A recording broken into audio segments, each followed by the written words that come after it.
सलोनी मेहता, वय वर्ष 25. वडील नेव्हीमध्ये असल्यामुळे ती देशभरात फिरलीये. शिक्षणही असंच ठिकठिकाणी झालंय.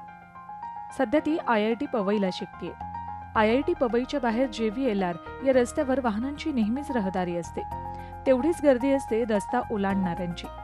या पादचाऱ्यांसाठी प्रशासनानं स्कायवॉक बांधला, पण ज्यांच्यासाठी हा स्कायवॉक बांधला ते सोडून बाकी सारेच जण याचा वापर करताना दिसतायत. याबाबत सलोनी मेहता नेहमी विचार करायची. न राहून तिने याबाबत अनेकांकडे चौकशीही केली. या स्कायवॉकचा आपण उपयोग का करून घेत नाही? त्यावेळी स्कायवॉकवरची अस्वच्छता, असुरक्षितता ही 2 मुख्य कारणं तिला कळाली. अखेर सलोनीनं प्रशासनाशी पत्रव्यवहार केला. या स्कायवॉकची स्वच्छता आणि सुशोभीकरण करायचं तिनं ठरवलं. सोशल मीडियाद्वारे लोकांना आवाहन केलं. त्यानुसार 22 आणि 23 ऑक्टोबरला सुशोभीकरण करण्यात आलं. यासाठी IITतल्या विद्यार्थी आणि पवईच्या नागरिकांनी यात सहभाग घेतला. 2 दिवसात अस्वच्छ स्कायवॉक स्वच्छ झाला. विविध चित्र स्कायवॉकवर काढण्यात आली. स्कायवॉकचा कायापालट झाला. लोग जो चढ़ना चाहते थे वो भी इसलिए नहीं चढ़ रहे थे क्योंकि बहुत गंदगी थी, लाइट्स नहीं होती है, बदबू आती है, लोग पीकर पड़े रहते हैं वगैरह, तो लोगों को अनसेफ लगता है, तो लोग नीचे से चले जाते हैं.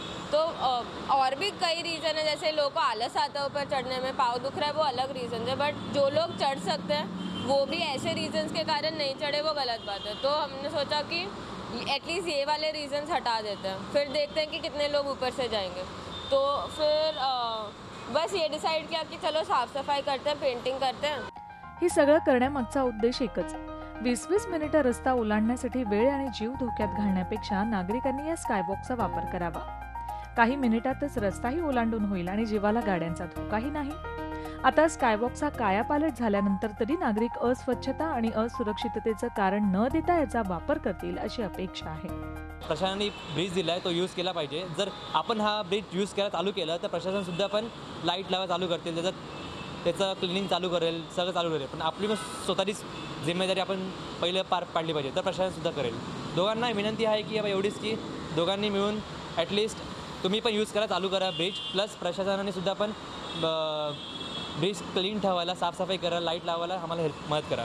तर आमचं जेवढं मेहनत केली आम्ही पेंटिंगची वगैरे, ती खरं यश मिळेल तिला. अति घाई त्यांना परिणाम माहीत नाही, तसं येतं.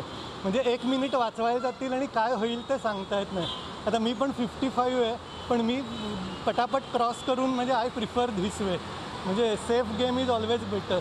सलोनीचं एक पाऊल कित्येकांचा जीव आणि वेळ वाचवण्यासाठी होतं. तिच्या आवाहनालाही सर्वांनीच प्रतिसाद दिला. यामुळे निश्चितच या ठिकाणच्या अपघातांची संख्या कमी होईल अशी आशा आहे. पण आता प्रशासनानंही स्कायवॉककडे लक्ष देणं गरजेचं आहे. तरच सलोनीच्या कार्याचा फायदा होईल. पवईहून प्रशांत अंकुशरावसह bureau report, Zee media, Mumbai. Zee 24 तास रहा एक पाऊल पुढे.